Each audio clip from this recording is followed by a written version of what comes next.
somehow I'm on screen. Oh, Awesome. Lord. Damn it. Screenshot that on the replay. Hey, everybody. It's Flat Earth Santa with another panel. We're here for episode number 4 of What Not, Why Not? And we just lost Rick. So we've got a couple topics this week. But again, I want to say hey to my panelists this week. Pilsner Props as always. How's it going? What's happening?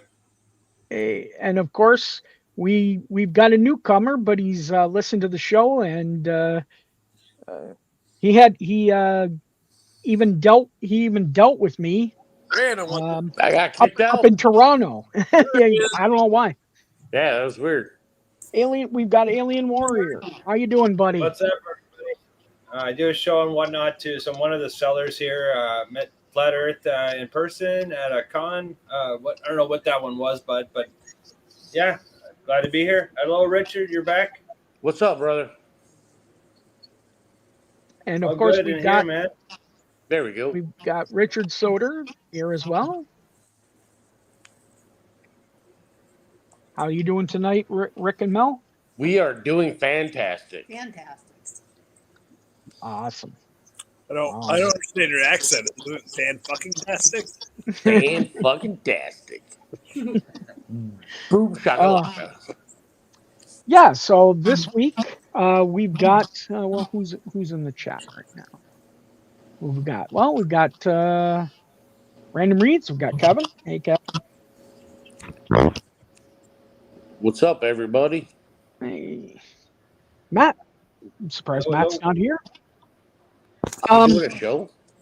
I don't think so. He said he was coming. He was supposed to be here instead of me. Ah, Yeah.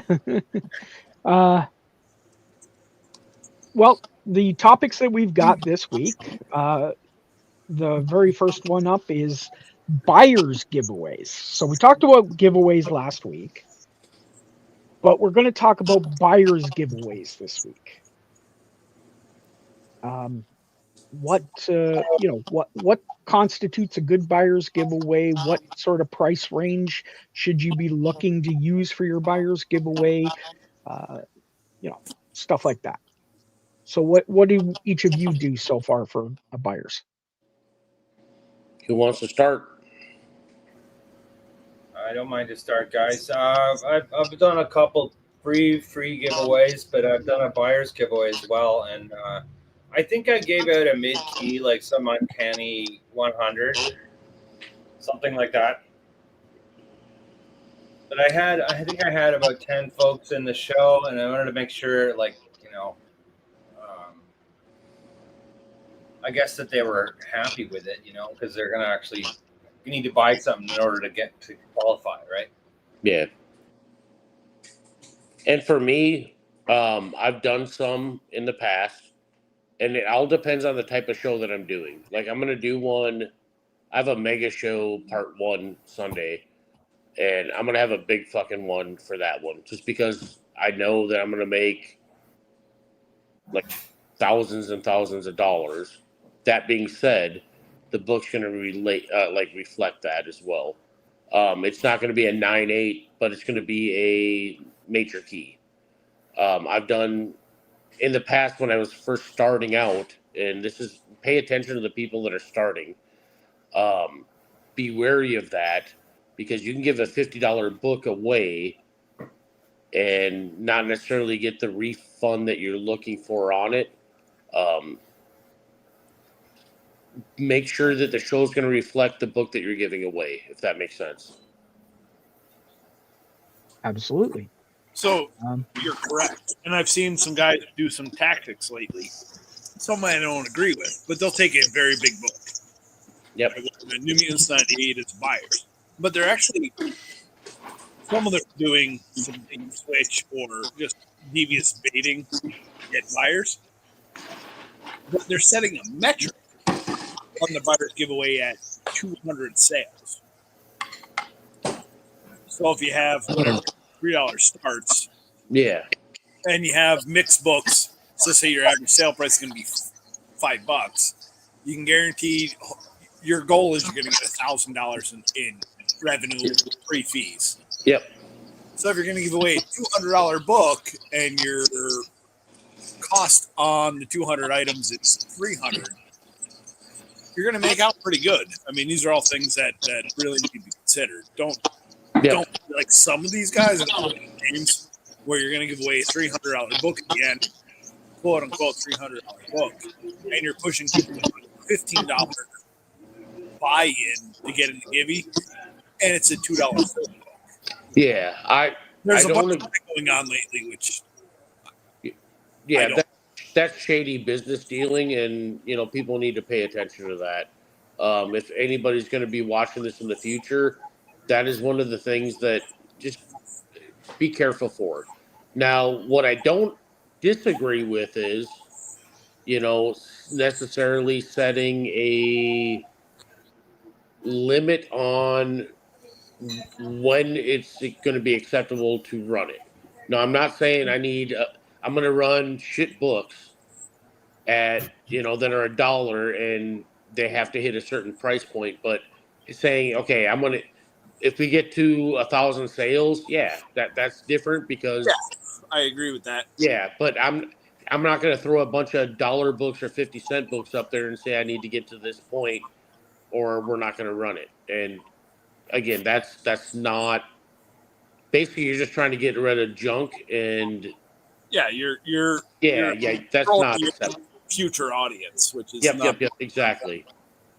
But again, I mean, looking for a reward system for yourself and the buyer, I don't think there's anything wrong with that because everybody wins in that scenario. If the seller is just trying to get rid of, $200 worth of, run filler or, junk books that should be giveaways, that only benefits one side. You're not doing your side as doing that. Then you should give that book away when he's done with his show. If he decides exactly. Again, they sell for what they sell. What doesn't sell doesn't sell. But it is an interesting for someone I know personally. So he ran 5 buyers giveaways. He had a 50-spot wheel, $5 starts, which is fair. Yep. So he loaded his first buyer's giveaway and his last buyer's giveaway. Okay. So every 10 spots, he would load an extra buyer's giveaway. So 1 through 10, everyone's eligible for buyer's giveaway 1. But because those people didn't buy unless they buy again for whatever 20 through 29, he would load it at or 10, etc. He would load a book, a new buyer's giveaway, and each one was a slab each round. So if you wanted to enter the next slab, sorry to interrupt. Just want to welcome in Matt, obviously. Maddie's here. Matt, y'all feel self-conscious. Y'all hide your faces. I'm the only one like, hey. But so I get it. Watch yourself so we didn't hear you come in. Oh, well, he let me in. He said, see me show up. No, you didn't box yourself and talk over everyone, so we didn't know you were here. Oh, I'm not. Yeah, well, I'm not like that. I like to give everybody. Y'all were having a very interesting conversation, so I didn't want to interrupt you. We try. So there's multiple tactics. So, like I said, this guy ran 5 buyers giveaways, and he would load them at the start of each round. Here, now we match. And so only was accumulated. And I think that he was kicking in, so I had to turn mine off too. Storage Bag does a similar thing. He'll do things in rounds. I don't know where he loads his stuff, but he runs everything in rounds just to keep the momentum going. Prices don't change. If you want the book, you buy the book. If you don't, you don't. If you want to get in the Givey, you don't. But there's another tactic tied to your buyer's giveaway. Is anyone listing stickers or top loaders or anything else to allow people a buy it now entry into your buyer's giveaway just to keep sales going? I have not tried that yet. That's something.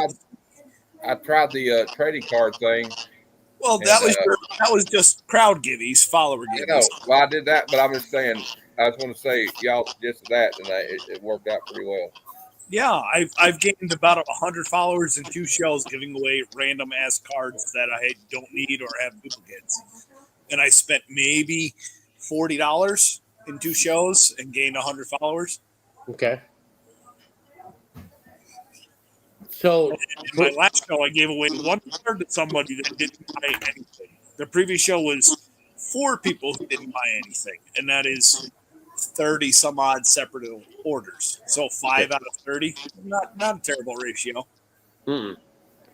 and you have a buyer giveaway at the end, and you just So yeah, there to give them an my opportunity friends to get it. generally in a wheel show of some kind, whatever the whatnot surprise sets. Yeah. So I'll put a slab in the wheel and then generally have another slab or a key or something that say buyers give me. Okay.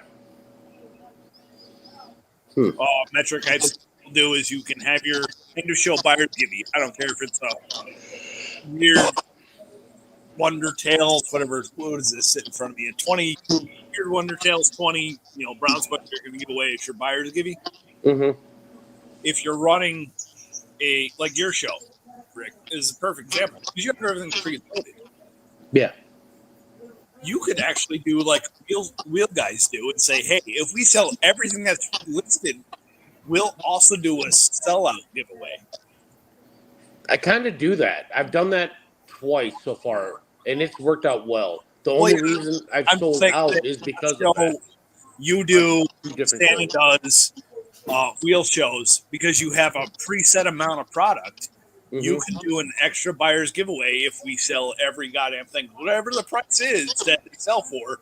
If you can sell everything you have listed, it's just another incentive. But if I build that in at the end, does that count towards, or how does whatnot work? Because I thought if you add one in after, the people that bought before that aren't eligible. So yes, if you add a buyer's givey, they have to buy after it's been loaded.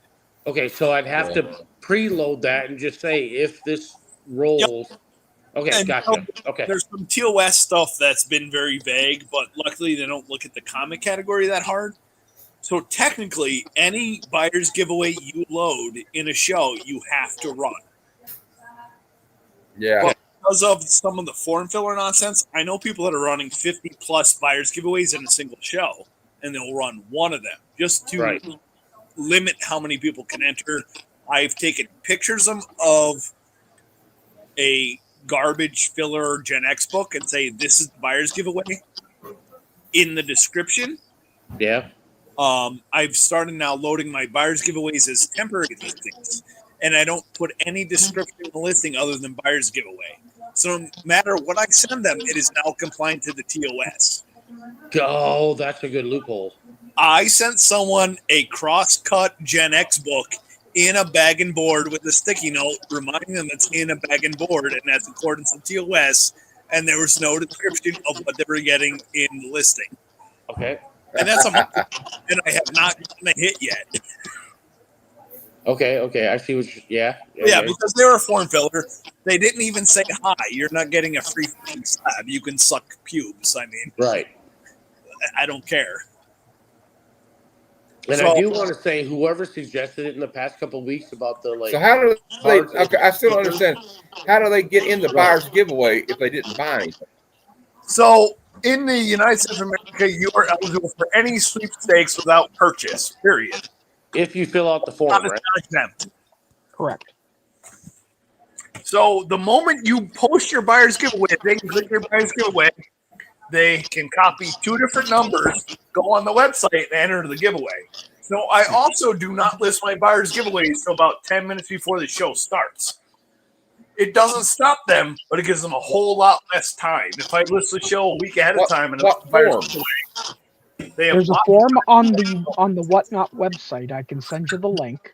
You can actually just click it right in the buyer's giveaway, and it takes you right to the link. Yeah. But anybody that bought before you post it can't enter in, though, right? Correct. Yep. But he's saying he's doing it at the beginning of the show. Hey, Christina. Less time before the start of my show, so people don't have a week to troll me and enter. Yeah. Okay. Oh, Go temporary listing for my buyer's giveaway, so there's no picture of my perspective. Yep. Even during my show, I had a slab. I will take a fucking garbage artsy book and lay it in front of the slab with the buyer's giving tag. So depending who wins, maybe they get the front book or the back book. Fuck them. It's good intel, guys. Yeah. Yeah, unfortunately, you have to. And I'm good at this at my job, my last job. You tell me what the rule box is, and I'm going to find the very outside edges of it. Well, this is one of the things that I've done, and I've been blatant about it, and since we were talking about it on the stream within the past couple weeks. I'm calling people out on it. It's the giveaway goblins. If that's what you're gonna do, this is what you're gonna get, and if and honestly, it's worked out really well for me. I've I heard thought it was that. gonna hurt me a little bit, but no, I mean. So I'm not having that problem anymore. That's why they Exactly. get a shitty Pokemon. That's why everybody that enters a free giveaway gets a fucking Pokemon card or something. In my opinion. that's fine. So, guys, again, JoJo's closing on 23. He's never showed a single thing he's giving away, and he runs giveaways all stream long. It's just a thing in the corner. You have no idea what you're getting. What were you saying, Alien? Sorry. Just exactly what a giveaway goblin is. I assume it's someone who just joins your show, enters a giveaway, and then buggers off. Yeah. Yep. They just want a free thing. Right. And- Okay. Oh, now people like Scandalous Comics. He runs a show every Wednesday, and he promotes bookmarking someone to try and help them in the algorithm. Yeah. The algorithm no longer cares. It is actually no longer a basic algorithm. It is completely AI driven. Mm-hmm. So you have to have show interaction. You have to run giveaways. You have to participate in all these things. So unfortunately for sellers, you have to run giveaways. You have to run giveaways pretty much nonstop. But no one says what you have to give away. Right. All you have to do is post a giveaway, and it can be anything. It can be pocket lint. It can be whatever. It's going to cost you the label. You set the label at the lowest possible weight, and you just run them nonstop because that's now how the metrics work. Yeah. Right, but there's two of us on here that are Canadian, and it's a little Yes. harder for And us to do as much. That is something that I don't know how to help you overcome. Somebody's mic is really distracting, by the way. It keeps. Yeah, it's all of us, it seems. I don't know. It sounds good on my end. I'm okay. I'm okay. It seems to have stopped. Yeah. I don't know. It's weird. Okay. All right. I think there might be. No, there it is. Yeah, I didn't hear it there either. Though, mute your mic and it's not you. I don't think so. But yeah, I think that's maybe a future show thing is that it's on an algorithm and how do you play the odds. But I will tell you that you have to run Giveys. Now I hear it. Yeah. Yeah, it's there. I mean, and this is a recent change, and it's not the only app that's done it.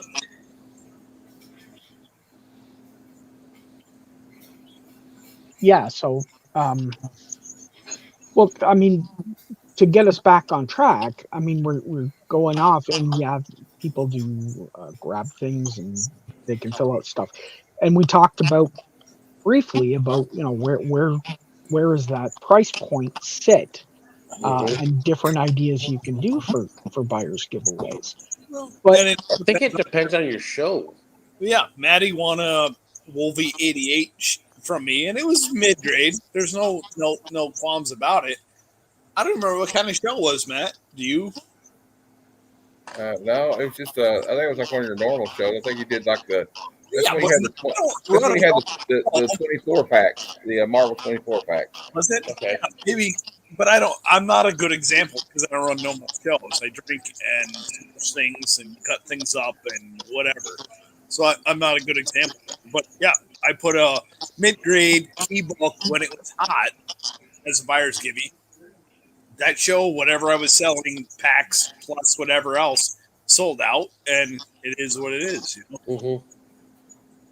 Okay. Yeah, for me, it's depending if I'm going to do a buyer giveaway, and it's maybe once every 2 months I actually do like a full, like a big buyer's giveaway at the end of the show. I'll do some like minor keys throughout the show here and there, but like for something significant, whether it's mid grade or not, it's going to depend on the books that I'm running because I got to look at my profit margins too. If I'm not going to be able to, I depending on what I pay for a book, or that's a significant hit on for me. So I have a question about Yeah, that. go ahead. Yep. Well, because the soda show preloads everything at $1 generally.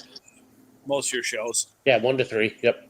Yep. So say it's $1 start show, and say it's 15 minutes before the show starts, and you're going to do a buyer's giveaway in that show.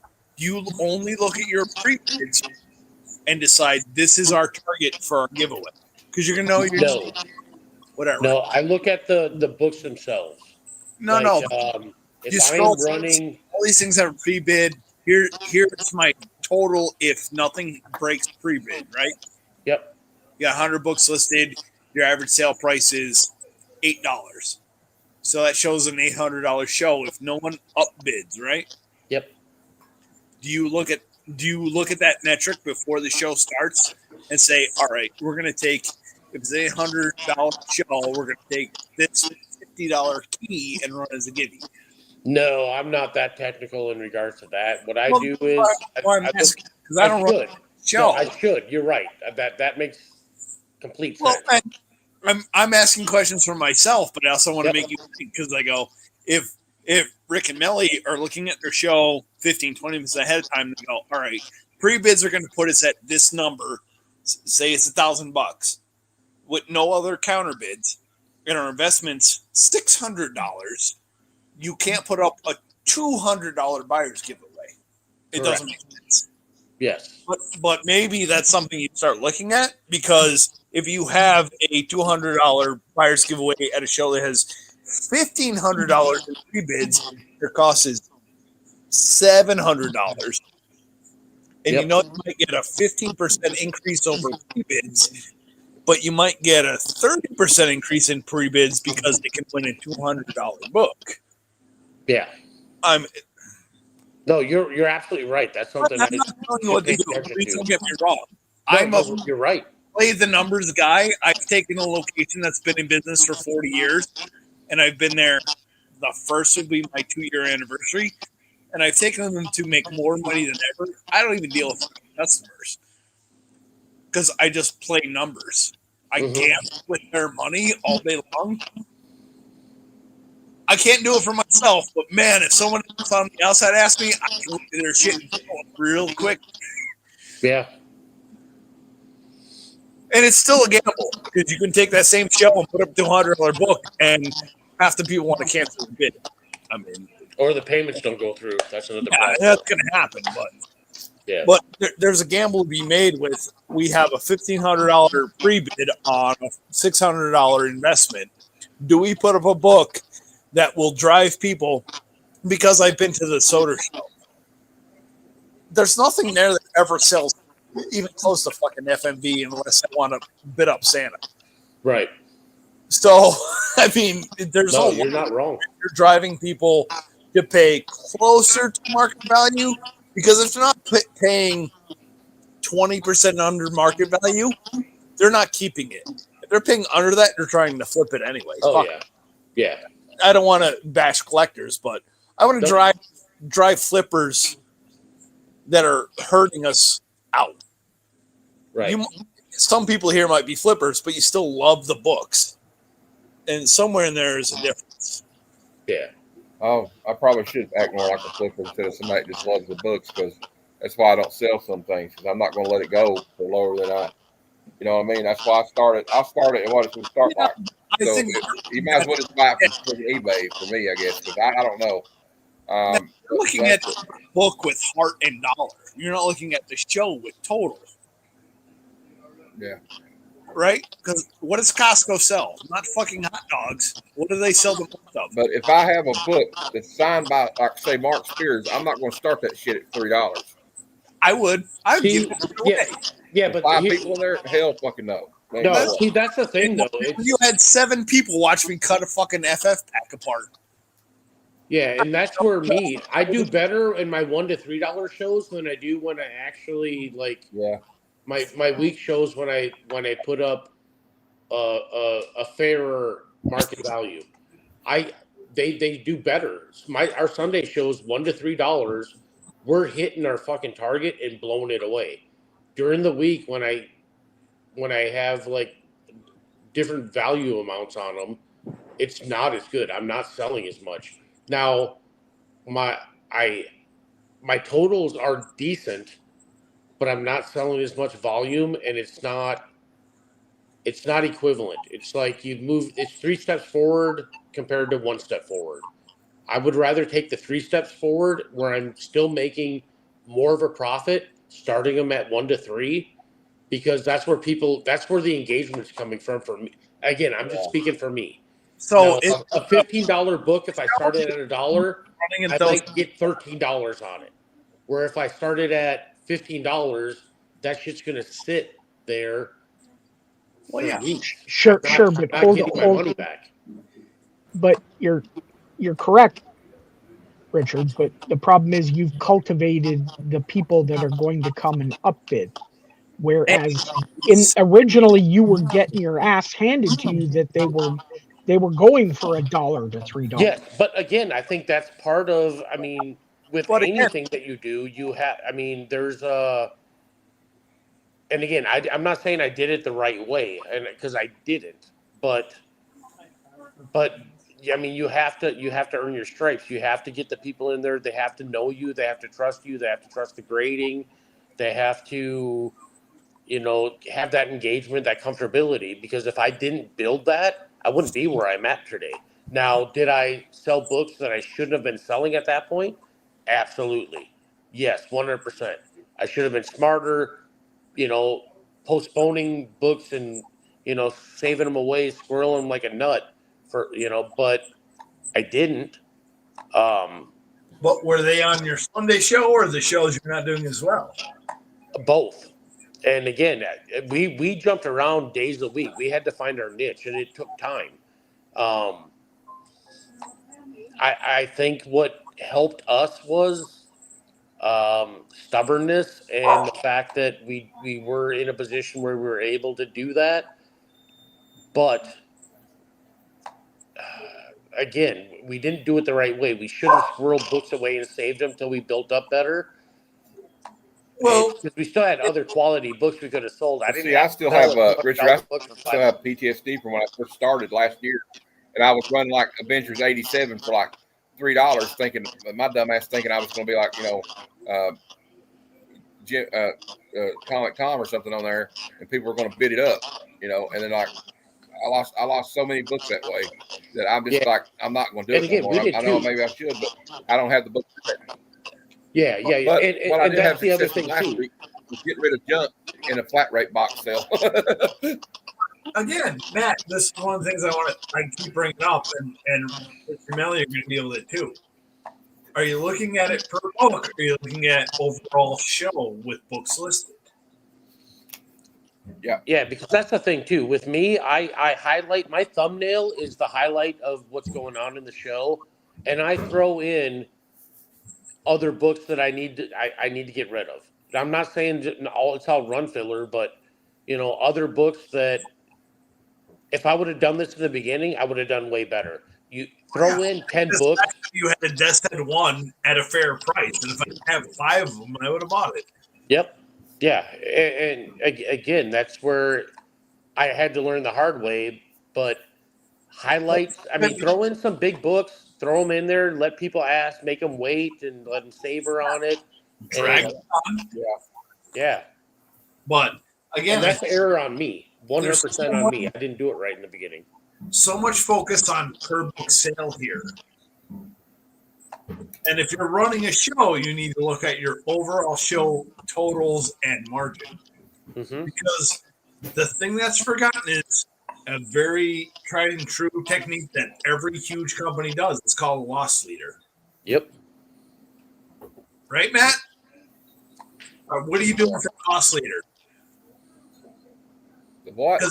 Your microphone's really bad. But What are you doing for a Loss Leader? So I ran a wheel show. I ran 50 spots at $10. And I drew it out. I would only run my FF packs at every 10 spins. Some dumb son of a bitch got a fucking Deathmate Black first Gen 13. It's a big ass key. It's worth $2. yeah, Right? yeah. But I also sold a bunch of Duty Call Girls books at $10. You find me a Duty Call Girls book you can buy for $10. You have to average your volume and average your revenue because you're not going to get the number on every book, whether it be auction, wheel, etc. Well, I got another question for you guys. Where do I go? I have to go find some more stuff to sell because I don't know. I just don't have anything to sell right now. I got a couple more flat rate boxes I can do, like maybe Sunday, but I don't know. I mean, that's what I'm struggling with right now. Is I don't know what I'm going to do, but we'll figure it out.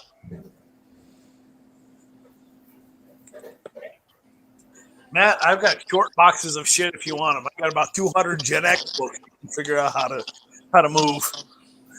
Well, I mean, I might as well be trying to move the bubonic plague if you have those books, though.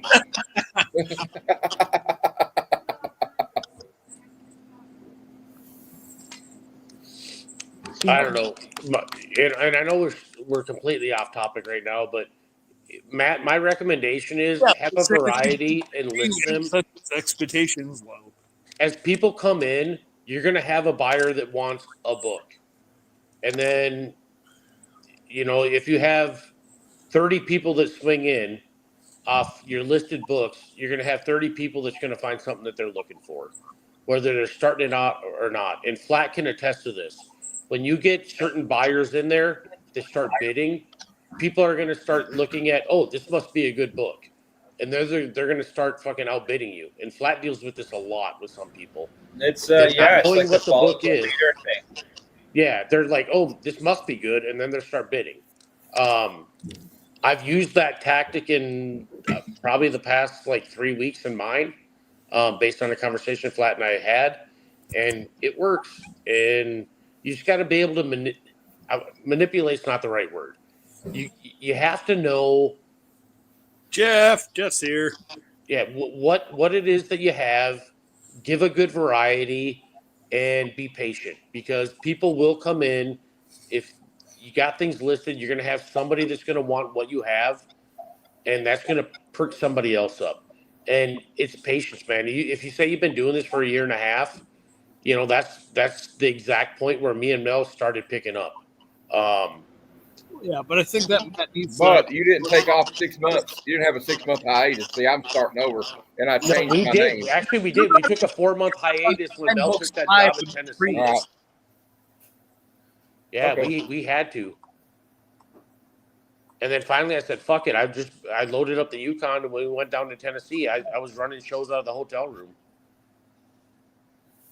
Again, Matt, you I'm going to go buy some books this weekend, probably. you have good signed books and you're not putting them in your pre-bids. I do have them. I just added them for my next show. Well, yeah, but how many times did you share that next show? I didn't get one. I've not shared it yet. And your thumbnail is important, man. That's what people are going to see. You're dead. I have almost 1,000 followers and whatever. And I'm a small fry. I don't really give a fuck who follows, who shows up, whatever. But I've also noticed that in the last month, as the app has changed, you have to actively share your show. You will not get natural bookmarks from people who already follow you. It does not happen now. I just haven't had time to share it yet. I'm doing it right now, but it's out of the show. Can you share more than 5, or because that's not at 5 at a pop? On an Android, you can only share one at a goddamn time. So one at a damn time. It's so annoying. Wow. But again, it's making you engage with the app. They want your attention. It's like any social media app. You are now the product. The books you're selling are a secondary thing, like fees on. You are the product. You're not wrong. Well, it's social media, it's core. But Mhm. now the app will not allow your normal followers to bookmark you naturally. You have to share your show.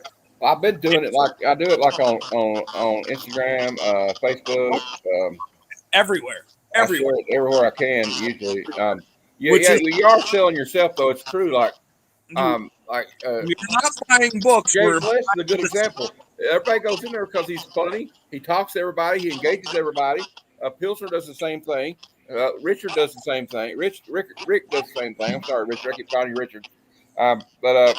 Yeah, you have to engage with everybody. And I sometimes that's why I've been doing the show earlier today, because if I do a show at like 9:00 at night, dude, I'm already tired. I don't want to talk at all. You know I what don't mean? think the people that used to kill it at 1 a.m. are doing what they used to do because they're not Yeah, getting you're right. engagement. And it's not Period. worth doing it that late night. Yeah. My shows work because I've gotten a certain group of people who will show up and they will give me the same kind of hell I give them at the show. Yeah. And it's something we talked about last week and the week before is networking. I only need a couple of people, and I will talk to JoJo, Scan, Yeti Bomb, Ultima, etc. before my shows. Like, please do not spend a fucking cent. I will kick you in the nuts. Come in and razz me and keep the crowd going, because crowd interaction is another metric that's used. Yep. Period. I don't. Yeti Bond used to be super active. He's not there now. But I'll run on a weekend when I know he has some time, and I'll talk to him and like, just come in and talk to the chat. They know you. Just get people going. Once you get them talking, you can bail and go about your goddamn life. But unless you get these interactions, the app will not favor you.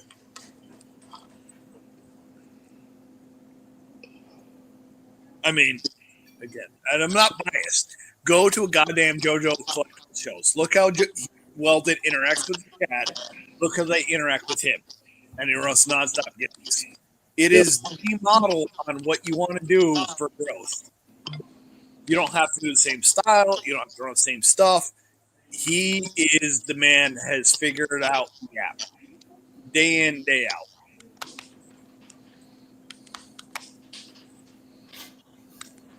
He has a Spider-Man #1, no Marvel.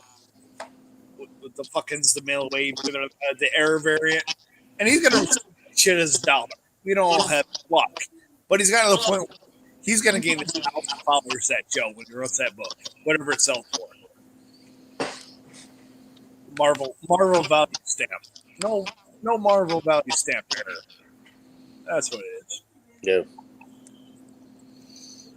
Yeah, I mean, I know I talked to him. He's supposed to come on at one point, but I don't know how the dude has figured out the algorithm so good. But everything that he does is what you want to do if you want exponential growth. Yep. And again, just talking from us, you look at the growth we made since March. We were at 1,500 followers, and now we're at 43 and some change. That's huge growth for somebody that's, just fucking around on here. A lot of it is just it's interaction, man. You have to get that. You got to crack that code, and it's going to be slightly different for everybody. Like I said last week, for us, it was just breaking down the wall of fuck it, and we're just going to, these are our books, and we're going to be ourselves, and people are Rick, going to love last it. week you talked about doing your own style and being genuine and authentic. I think that's the key, man, is being It is. yourself. And you and your wife have a joke going on between each other and whatnot. Yep. Yeah, I agree 100%. And that's huge because, believe it or not, the crowd, the audience, the buyers, whatever you want to call them, and for us, we don't look at them as buyers. For us at this point, it's like the audience. We had people. We did a perfect case in point. We just started fucking around on Tuesdays doing comics and trivia. We have 40 people in sometimes, then it drops down to 13, then we're up to 20 something. But you have some core people that are just coming in, and the core people that are in the show the whole time, for the most part, aren't the ones buying the books. It's the ones that are popping in, listening to trivia questions. Oh, here, I want a shot at a number. We're not trying that show. We're not making. We're not out to make money. We're out to get followers and people that interact with us, that will jump in on Sunday's show and spend a shit ton of money. And that's what's happening, because our 3 of our 5 mods that are on there came in just on our weekdays fuck around shows, and I'm gonna go jump in the river. Yeah, exactly. And they're hyping us up, and they're talking shit, and we're giving shit back, and we're asking stupid ass questions, and people are interacted. That's just another resource that we started to do, and we didn't do it for that. Action is such a key. Yeah. I mean, there's no way people want to have a good time, right? They don't want to hear someone else's problems. They want to have a good time. They want to see a jovial. Yeah. Because here's the deal. You got people like Culture, and God, I love Culture. And look where he's come from. But his shows are, here's my big books. I'm not going to be able to run Fantastic Four 48 every fucking week. That's not I can't do that. That's not me. Well, yeah. But, what I can do is give a half a dozen really fucking big ass books every week, and throw in some run filler and some minor keys and entertain the shit out of you. And we got 3,000 followers in 3 months. And people are coming back. And I'm getting, what did we figure out? We did the metrics yesterday or the day before. 1/3 of our buyers every show are new buyers. We looked at it. And it's just people coming in and being entertained, and people sharing the show, and that's really freaking good. That is really good. Gotta admit, I like the little asterisks when you see the new buyer. Hey, that's cool. That's new. I love that. That is amazing. I love that addition. Hey, Bailey's here. Hey, Bailey.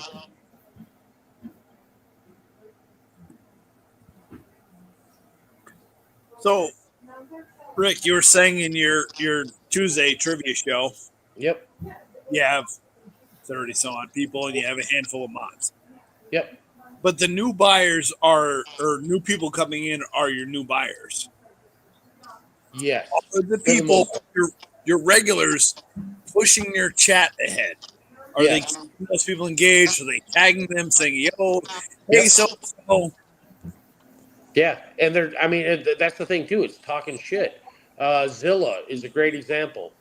He started following us about a month ago as a new buyer, and he jumped into our Sunday show. He doesn't buy as much on Sunday, but that Tuesday trivia thing, man, he's in there and he's talking about our packaging. And it's the engagement, and that the engagement is what's getting people coming in. And you had a great idea there with the little board there with the numbers on it. And then you had trivia. You kept people in the chat participating in the show. Exactly, they're engaged, and and that's the thing. My Tuesday shows, I am not selling my big books. That's for my Sunday show, but I'm getting rid of other books that are good. Yeah. But they're not there for the books. They're there for the trivia. And the engagement. And that's what they flat out said it. And they told it because we didn't know if it was going to work. We just did it because we like trivia, and we figured, fuck it, let's try it. And people engaged. It's, we're not getting 60 some people like we do in our Sunday show, but we have people engaged, and we're getting new followers that are coming into our Sunday shows, spending that money on the Sunday. And again, we had to play around with it, and we had to, once we got to the point of saying, fuck it, we're doing this for us, and we're gonna do good customer service and all this other stuff, but our shows are for us. Well, if nobody else engages for 20 minutes, we're engaged. It gave me the idea, like, look, I was going about it all wrong. Like I said, I was doing it too late at night. I need to handle it like I do one of my YouTube shows. and just do Have it like fun. a show.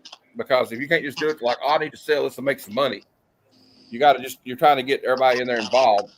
And I did that before. I was having more fun before I came back than I was when I came back now. But now I don't even give a shit no more. I mean, I'm still not going to sell anything that's signed for lower than what I had in it because I know what I have in it. Yeah, But I'm still going to do some stuff. Like I got one more flat rate box sale I'm going to do, and but yeah, there's different things. But I'm going to go re-up and get some more stuff. But it's almost like selling drugs. You have to keep getting product. Well, another thing you could do, Matt, is run your books, but have the buy now and make sure you're highlighting the buy now because you're still highlighting those books and you're not going to take a loss. But, you know, especially if they're bigger books, throw them in the buy now, highlight them on your thumbnail. And the big thing is you need to get the people in the room and you need to get them engaged. However, that's going to work for you.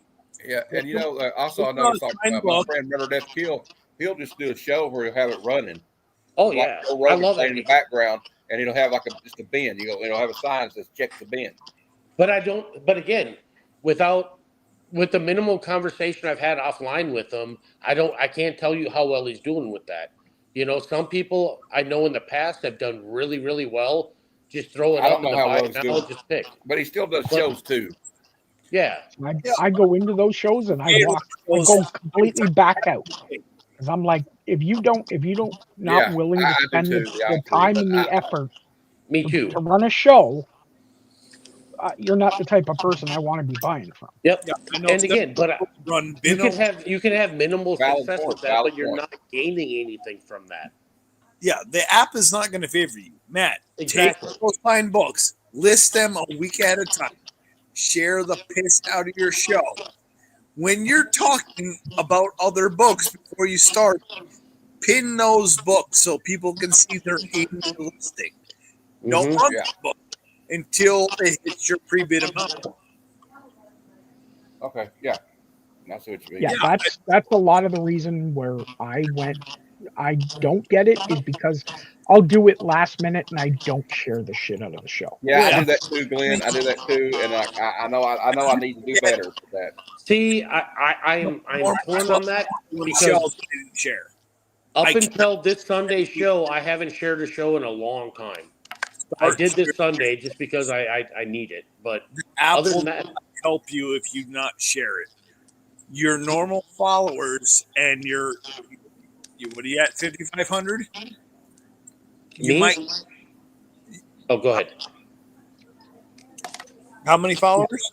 I'm at 43 on that, but it is so tedious when you have an Android phone to share this damn screen. Well, I've already bitched them. Well, okay, I have a little strategy for this, guys, and I did it once and a few times, and it seems to work. Okay, but I just put A, and then I put my 5 friends, then I do B, 5 friends, C, and so on. Then I do the digits 1 through 10, or 0 rather. Yeah, and then sometimes their usernames start with underscore, so I do that, and then I just pick the top guys that are my pals, and share the picture out of it that way. I actually created an Excel spreadsheet. Well, Ryan, we've talked about this. The tools are coming. I just need time to get them done. I don't want to be all on Santa. I think that everyone has been invited to group chats on the goddamn app. Yep. Right? Yep. Find someone. I've been invited to some. Yep. Yeah. I've been invited to them. I've left most of them. But I know people in them. I share it with the fuck that owns that chat. And he will share my show to the 30 max people in that chat. I don't have to share it with all of them. It's like the network effect, basically. Well, yeah, and we talked about that on previous shows. This app is so much about networking. Yeah. I'm not in a single group chat. I share it to people that I know that enjoy my mayhem in their chat. And they will share it to their group chat without me doing the fucking work. Yep. Again, I cut a FF pack up with a chainsaw on Sunday, and someone clipped it, and it's making the rounds. I had to ask someone in the group chat to share it with me because I didn't get to see it. By the way, send me that video. We're going to show it on YouTube. No one said they even acknowledge it. Wiener. I already sent you guys. Where? It's in the. On IG, it's linked. Big fat fuck Ron's cutting an FF pack with the steel chainsaw. All right. It's like, what? Well, let's get back on topic. We've got a second topic this Stop inviting me if you want to stay on topic. So the second one, we're kind of talking about it. I'm very entertained. We only got to the second one. It's the entertaining shows, right? Can you be boring as the death knell, right? And let's face it, it is. Find that little sort of goofy thing that works for you. I've got the answer, and I just don't use it in my shows, and I really should. Like I have I've got the that answer dead too, and there's two answers. puppet and more puppet. No, it's I don't know about either guys, you but have I to have studied amazing eBay lives fucking for like high grade 6 books. months before I tried selling. Sorry about that, Rick. No, you go ahead, man. Okay, clearly. Sorry about that, my friend. I was just gonna say I studied the eBay lives for like a good 6 months and seen how the different hosts behaved. You know, different show types, mostly comics, of course. But and then I just kind of plunged Jan 1, 24. Sorry. Go ahead, Rick. No, go ahead and finish what you're doing, man. You're good. Awesome, thanks, man. No, just that. Just watched 6 months, did some study, and then kind of I'm trying to figure it out myself. I do have like a Wednesday show that I do, so I'm kind of trying to be consistent. Also, I would mention as well is your environment that you're doing your show in. You have to be comfortable in it. At first, the first few weeks I did it, it was like I was actually getting very uncomfortable, just physically, the way I was oriented in the show. Mm-hmm.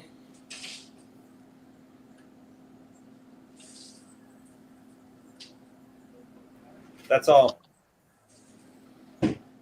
My theory is, and what I've learned in the 2 years on Whatnot, started out buying and then decided to make the stupid transition into selling. But there's two ways you can succeed. Either you can have really freaking awesome books every week, and you're just going to have these people that are willing to spend a lot of money on all these, and most of us are not going to be like that. The other alternative is you have to find you. Be you. And entertaining is subjective. So me and Mel have a different sense of entertaining compared to like Pilsners, compared to Jay Sless, compared to, but the big thing is authenticity. They know it. You will get the people in totally there agree with when this. when you're comfortable, like he was just saying, in your environment doing what you do, people will be attracted to that. And your books can't be shit. You have to be honest about what you're selling, But again, the entertainment subjective, but you have to be you. And if you're going to be dry, if you're going to be not engaging, if all these things are going to be stacked against you. So Rick and unless you Melly just feel actually have a good play on a dry show. And it's not their show is dry. They take your standard, this is a book, this is a book, this is a book show, and they introduce their personal relationship to it. Yeah. Because I've done that show. I think, Matt, and this isn't against you, Matt, that is one of your downfalls. What? You have, and I've mentioned Santa, Matt needs a fucking gimmick. That's how I moved to box shows, mystery boxes when they're around, no wheels, whatever. And I go, every once in a while, I'm like, I'm going to run a show where I don't sell anything. I'm going to destroy shit because they were brown label old slabs of fucking no-name books, whatever. FF packs that are $25, I'm going to hit with a chainsaw because you're just going to get me views, get me shares, get me fucking lip, whatever. Just because I know it'll work. And it's good for me.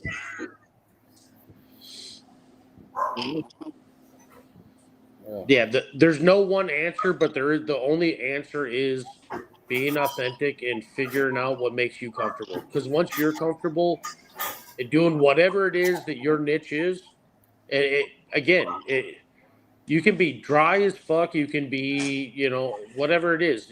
It's got to be you. Well, And yeah. 'Cause I mean, it even works. Burnt Door's got great books. He is dry as shit. Oh yeah.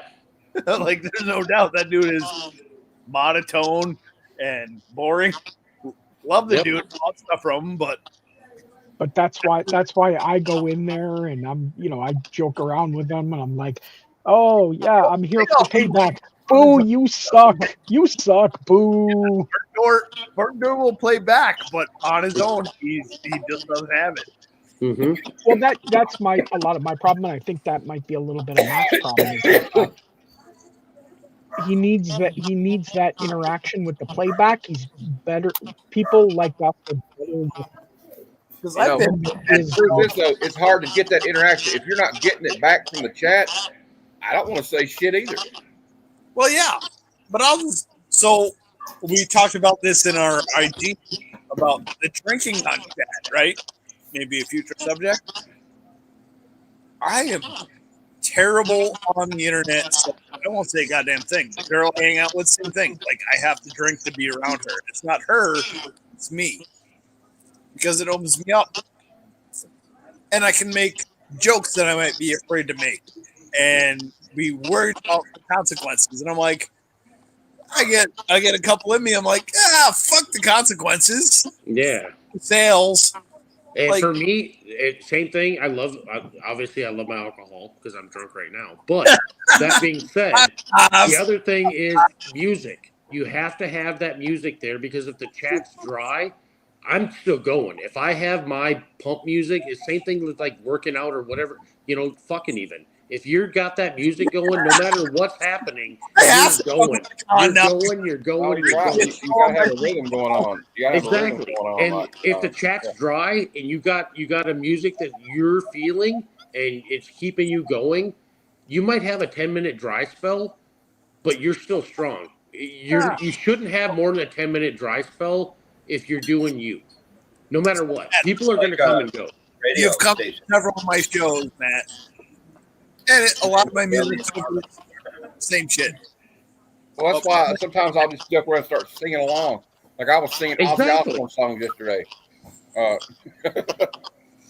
Well, Matt, you've been in our shows. I mean, when was it the Four Seasons? Oh, what a night, late December back in '60.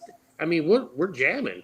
Yeah. And not a show that I'm not singing along and air guitaring or drumming while the show's yeah, exactly. And if you don't like my music, I don't really care. And I always say if it's too loud, you're too old. Yeah, well, fuck them. Exactly, but that's the thing. You can't say that because somebody's gonna like it. It's your room, dude. You need to set your own environment. I'm going to sing along out loud in my show. I'm going to air doing it. When you're comfortable, they're going to be attracted to that. I've listened to people go, is this so-and-so? Because I listen to fucking early 2000s emo music. And now they're into my chat because I'm listening to fucking band they listened to when they were parked in a car with a girl at the side of some. That's the God's honest truth. That comes up in our shows. Oh my God, I haven't heard this since 1992. You damn right. You're going to hear it every week, you son of a bitch. And yeah, exactly. It's a real thing. It matters. My air drumming is part of my thing, and you guys can't even see it. It's part of the show. Yep. Yeah. That's your thing, Matt. You need a gimmick. It's not that you have bad hooks. Not that you have a bad show. You need a hook. There's this dude on Whatnot, and I haven't seen him for a while, but I mean, he was definitely country as all get out and very, very, very entertaining. But all he played was like this old country music, and he didn't give a fuck. And guess what? He had like 30 people in his damn shows, and people were like giving him shit about his old ass country music. And the next week, they'd be back in buying his fucking books, giving him shit about his old ass country music, and he was just jamming to, like, what's his name? Hank Williams Jr., Country Boy Can't Survive. And it was this niche. He just didn't give a shit. And he was entertaining by being him. Yeah, that's part of building your brand, right? Exactly. Yeah, man. Yeah, which, by the way, those who don't know, because if you don't, all right, or whatever, this is a man when it comes to stuff that's sort of the weird, the unique, the hard to find. That's the guy you go to. Yeah. Like Yep. you want a variant that like has super low print run. Go ask Alien if he's got it. Yeah. Thanks, buddy. Yeah, I got some merch stuff, guys, but we can always chat offline. Yeah. Oh, I'm just saying, like, again, we're talking about network, and I'm just, bringing you into the so everyone gets to know you because I'm not sure. Appreciate that, Glenn. And thanks for setting this up, too, by the way. Yeah. I've been watching it a few weeks now, and this is a great idea, Glenn. Good job. Thank you. Thank you. Glenn has great ideas. But Matt, I know you have limited funds, Yeah. and you Glenn and I and you can talk after show, whatever I do. Will help you find a gimmick. I will tell you that you need to hit, I don't know, whatever, 5 shows a week, and you buy a fucking thing. Anything. But you interact with them. Yeah. You just interact with them, and you bust their balls, you make jokes. You can take the thing home, you can put it in your show. You can put it towards, and this is a metric I use. Put it towards your giveaway. Because now I'm going to take the thing. Send me a sticker. I had somebody send me an entire, I spent, I don't know, $200 some in a show. Because I was drunk and I wanted them to help them hit their metric, right? I gave away anything I want because my bands were cheap. Right? Because I had them send me an entire box of fucking priority mailers. Because I don't want to sign up for the app. I don't want more shit. So just send me an empty box of the free fucking mailers. I don't want any of the comics. I don't need any of the comics. They're not going to help me. They're not going to move the show along. It's more shit for me to work. It's more work. Yeah. But now I have people that will mod for me. I show up in people's shows. I can show up in, I don't know, 25 different shows. And now I'm a mod. There's a dude that everyone knows personally doesn't get modded. And my joke when I get modded before is, hey, I'm in so-and-so boot mode because I can get that dickhead out of the stuff. Matt, and honestly, Matt, you have your gimmick already by what you do on fucking YouTube, man. Yeah. You're a fucking movie connoisseur, dude. Talk about that. Make your fucking post or your thumbnail. Put the comics up there, but say ridiculous movie talk and comics, whatever it is, and talk about that shit in your show. You will have people jump in because guess what? Mel and I love ridiculous fucking movies. I mean, we're not the only ones. That half of our trivia is stupid fucking movie shit and stupid music shit, and that's what's attracting people. You have your gimmick. You just got to incorporate that into the show because it's you. Yeah. You know, if you have to talk for 10 minutes without filling the book, for what it's worth, I've if you're noticed talking that the for 80s have been hot. Mm-hmm. Yeah, sorry. I just want to say, like, I've noticed, like, the 80s generation from folks from that era, it's hot right now. So, like, G.I. Joe, Transformers, whatever else, right? All from that generation. I feel like that's, I don't know if I'm saying anything you guys haven't heard already. Yeah, I mean, you're right. He's not wrong. And Matt has probably enough dupes he can run some theme shows. Hell yeah. I've done really, really well on theme shows. I've sold out 3 different X Factor shows because people need run fillers. If you bounce around all the time, it's tough. And so, Matt, what kind of shows are you doing? You're dollar-wise, what's your start price average on a show? I guess 3, but probably going to be $1 from now on. Oh, sorry. No, 3's good. If you don't have to go to $1, don't go to $1. But there's something wrong with $1, $2, $3 shows. I don't know that you're going to have more things I want to buy. Exactly. It's the problem. I've got to get some. $2 I got to go out and look this weekend for some books. and I have to pay up to $9.21 in shipping. That's the rate now for Exactly. If you buy only $1 book you want, you're paying $10 for that damn book. I had the same problem on a Rick show the other night. It was like it's I didn't put nothing else I wanted. I paid $15 for that Daredevil 236. well, yes, that's my point. So you have to find out how to get them engaged for the rest of your show, because if you have a book I want for $3, I don't want to pay $10 for it, not knowing if there's anything else I want in your show. But I wanted the book, so I didn't carry it. Yeah. Mm-hmm. Right? So if I buy 3 books, I got free shipping. Now I'm fucking fully engaged. I want to know what else you got that I get for free shipping. But at $3, $1, $2, whatever, I have to pay $4 to $6 for the first fucking book. It's a hard thing to overcome. I'm also So thinking if you're about not getting a bunch of. you have to find out what you need to introduce. I thought about doing some theme shows, like maybe for Halloween. Well, and that's fine. But I'm trying to give you examples. When I run $1 books in a theme show, even or X Factor, I would pick random books and I go, boom, here's a bonus, and I would include a key book. So, like, I ran a bunch of $1 filler books, and they were $1 books, and you hit free shipping. So, I would give away whatever fucking foil Fleer X-Men cards, and they're randomly marking back the book. And I ran a key as the buyer's giveaway. So I sold probably 60 books to one dude, and he took every opponent's card I give away, and he also won a first arcade because he was the only buyer, and I didn't give a fuck. I bought up my show, but I had some incentive to keep him engaged in the rest of the show. I got him past that free shipping mark because that's the hard part, especially when you're doing that kind of show. I have to keep you here, and I have to get you to buy enough to get to the free shipping mark.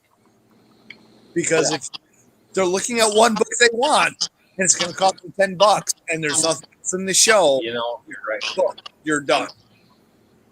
Because once you get them to the free shipping mark or whatever that happens to be, I guess $9 whatever. We'll just buy it. And They got then the it. inhibitions about, should I buy this or not, kind of go away, and they just buy it. Yep, I'll keep the better of the ones we got. It's a thing that isn't talked about, but yeah, it's a factor, man. And it's something I've talked about with other collectors and people that sell. I want that thing, but I want to pay $10 for that one thing, knowing that there may not be anything else in this show for me. Mm-hmm.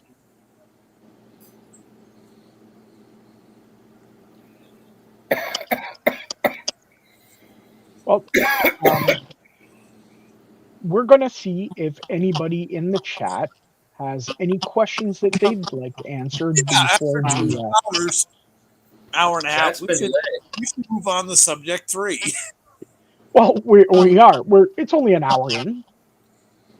We're going to go to question and answers. Anybody in the chat or anybody on the panel have a question that they'd like answered? I know. Seems like Tweedle wants to snuggle with you. Does anybody else seem to have more trouble selling old DC comics than they do old Marvel Every comics? person on the internet. Not me anymore. Actually, I'm doing about 50-50 now, but it took me a while. But they're all keys, right? No. I wish I could afford that, but no, it's just no. I don't know what. Again, it's I used to sell the 30 diversity for me. Stacker shows to get rid of DC books, and that was a struggle. Yeah, I mean, I could never run an all DC show. I would lose my ass. But the thing for me is the variety and the engagement. I think that's just, again, if you're on long enough and you got people engaged and people coming in, somebody's going to be interested. Subject, which we've talked about previously and I think offline, Like you can run Silver Surfer shit, your Punisher shit, Superboy, Spider-Man, Superman, Wonder Woman, whatever. You can have a whole stack of shit. It takes the right person. Yep. And you know what? All of a sudden, you can sell every goddamn book. Every single one. Even if you ran them 15 times before. Yeah. Again, if I didn't list my books and like keep repeating that during the show where people can go in and look, because you need Yes. need that one buyer. Yes, it did, Bailey, And in a bad way. my screen's too small. It did not for us on Sunday. Not on Sunday, but it did like the rest of the week. Like, It did for quite a lot of Yeah. sellers, because I can We got just lucky. know by buying stuff that I got a lot even cheaper than I normally. Yeah, you were saying that on Monday. Yeah. Because of time fatigue and broke ass bitches. Yeah, that Yeah. too. I had another seller message me because he runs a regular Sunday show and he's going to move it. I'm like, probably wise on overall spending because he didn't have that tax as many regular incentives. And I'm like, based on your show, yeah, I probably would run this weekend. Ricky, so you and Melly run, was it Tuesday, Thursday, Sunday? Definitely Tuesdays and Sundays, and then I try to do like a pop in on like Thursday at some point, maybe if I can. But is it always the same amount of books? Preloaded. You're preloaded. I'd say roughly between 120 and 200. All right. So yeah. So I mean, I'm just looking for raw data because that's something you talked about in the past. I think you were on or watched consistency. So you always offer a similar amount of product, different books, different grades, titles, etc. But it's always in a similar range of material. For the most part, yes. One of things every time you visit us. Yep. With whatever format we're running. Yeah. Okay. Well, so Maddie, I wanted you on. I wanted you engaged because Ricky and I run very different kinds of shows. Ricky preloads a bunch of keys. I go, I got this shit. You can give me $5 and you get what you get, bitches. Yeah. That's kind of my motto. Yeah. You're somewhere I think between. I'm in the middle somewhere then, guys, because I got everything listed on my. It fits the audience you've interacted with and built, right? And we all have a different audience because I'll go to Ricky's shows and he'll pop in mine, but I almost never run into Ricky in any other show. Because I'm poor. Well, because I'm spending all my money buying other books. On this app is that people you might not even run into. Yeah. So, Matt, what kind of show do you want to have? I don't know. Well, I want to sell some fucking books, bro. What do you think I want to do? What kind of show do you want to have? Because right now you're running a Cindy Bish style show. I think we all know Cindy. Yep. Cindy's great. There's nothing wrong with Cindy. That's not my point. But Matt isn't bringing the same kind of stuff to the table with the same kind of risk. And he also doesn't have the same appeal that a generic girl on the internet is going to bring. Because Cindy's not stupid. Cindy's not out there flaunting her cleavage. That's not her model. Yep. But she's bringing the same kind of shit Matt is bringing. So what are you missing on your model, Cindy's model, Matt? I should dress and drag? No. I'm just kidding. No, for you, simple. It's simple. I mean, Talk about what you like to talk about. People will engage. Talk about shitty fucking movies. Do whatever it is. That's I mean, you do that already, man. Just bring it to the stream. Cindy's. You can also talk about the covers of books. You could say, hey, look at this. Looks like maybe it's a bondage cover. Ooh, wow. But you have to kind of, what everybody else said, engage and just have fun with it. And I bring it up because Cindy runs a similar kind of show. Cindy's not preloading. Cindy's not running all this shit with pre-bids. Her model overall is very similar. So what can you bring that Cindy's not bringing? She's an awesome seller. She does really well. She's got Mikey as her mod every week. Right? So what can you bring to make the difference?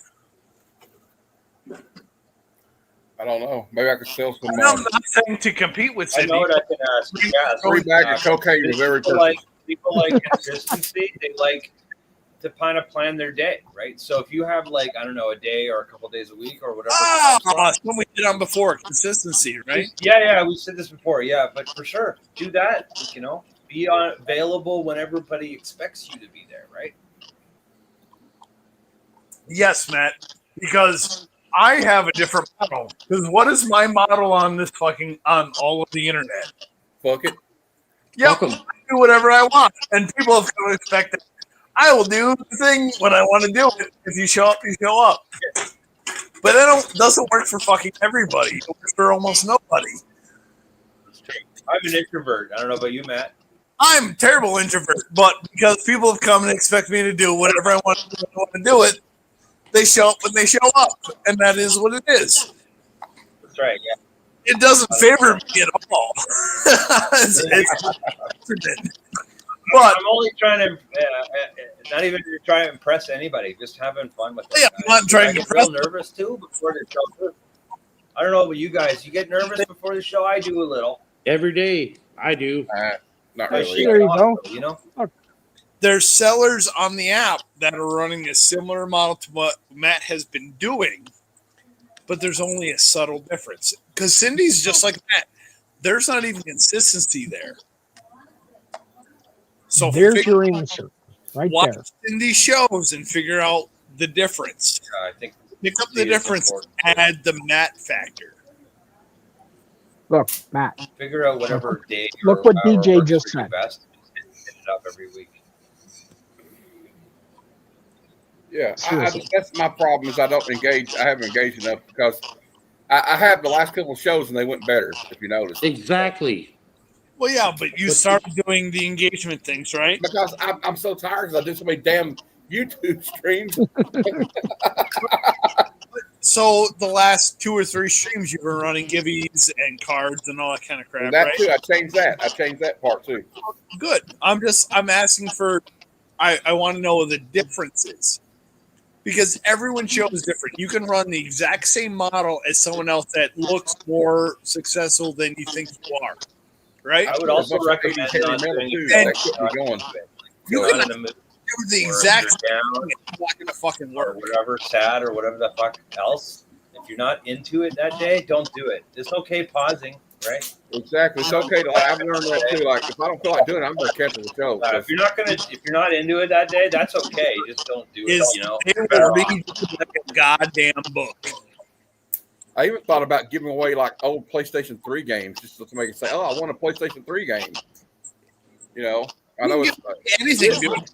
Yeah. As long as you run shit consistently, you're not losing your ass. The giveaways are nothing but an engagement tactic.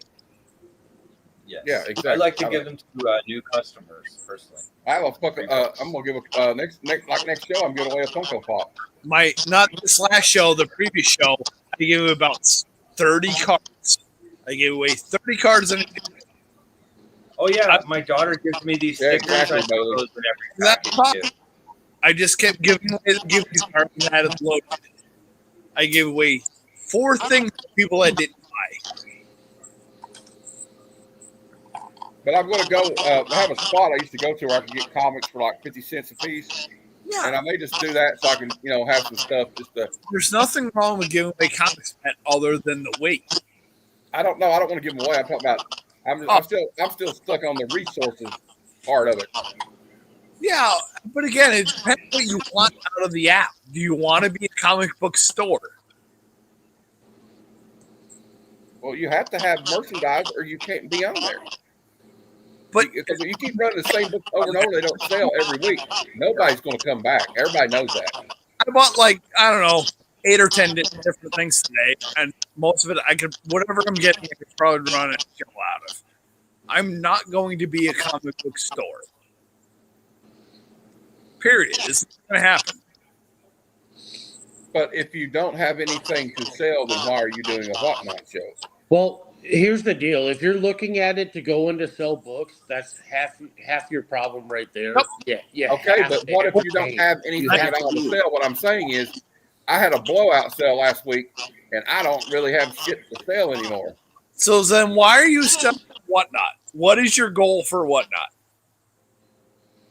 I don't know. I just like doing it. But you don't like doing it because you quit. No, I didn't like it because they said I owed them money that I thought was bullshit. They should have charged me ahead of time so it wasn't $50 in the fucking hole. Yeah, but that's because you're talking about a social media app versus a selling app. They run as one No, what thing. I'm saying is, look, I got enough for one more like flat rate box sale maybe, but like I have to have other stuff to get people to come back, right? For Yeah. what?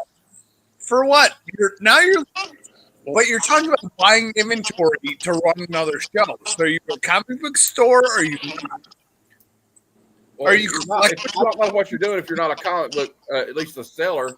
Then if you're not selling comic books, then what the fuck are you selling? You're not though, because How much are you a inventory do you have now? you have too much stuff. You have to have inventory to do You don't anything. have inventory if you're not a goddamn store. Are you a collector? Are you a guy with too many things?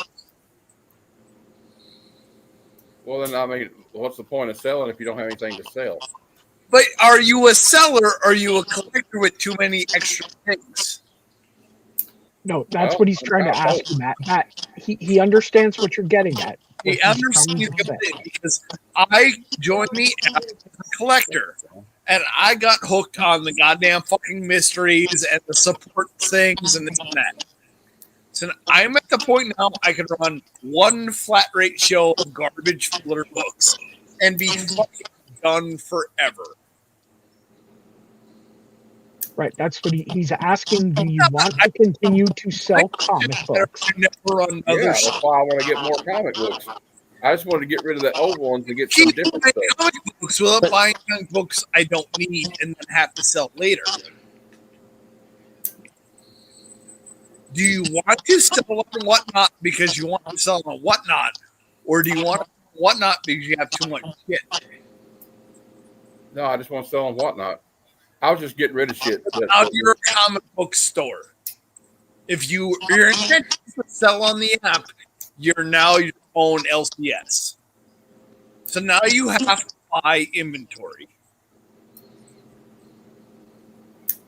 Yeah, that's what I'm saying. I've had trouble in my area finding it. That's what I'm trying to say. Are you successful and content in selling on Whatnot? Well, yeah, that's why I sell on there. I think that is a deep conversation that you did not have with yourself, because I've already been in your path. I've already been down the road. In 1 year I've been complete fucking loop. I went from 0 followers to 1,000 followers to smashing things to meeting I don't know, a gajillion people I never thought I would meet. Some great, some bad, some in the middle, some that got through, whatever. I don't want any inventory. For the cost of the shipping, I will send you short boxes of crap you can try and sling. So do you want to buy comics to sell comics to make money to buy more comics? Exactly. That's the whole point. Well, now that's the business. That's not a hobby. I only wanted to sell comics I didn't need my personal collection, and I wanted to find them the right home. which I'm is not sell anything that I got like, that I'm collecting. Basically, what he's saying is a mentality thing. You're going to look at it two different ways. If you're Well, going yeah, into it, have things like fun. you are looking for new inventory. That This is is the business aspect. that is not a hobby. Yep, Rick and Melly have a business, right? correct. And that is admirable.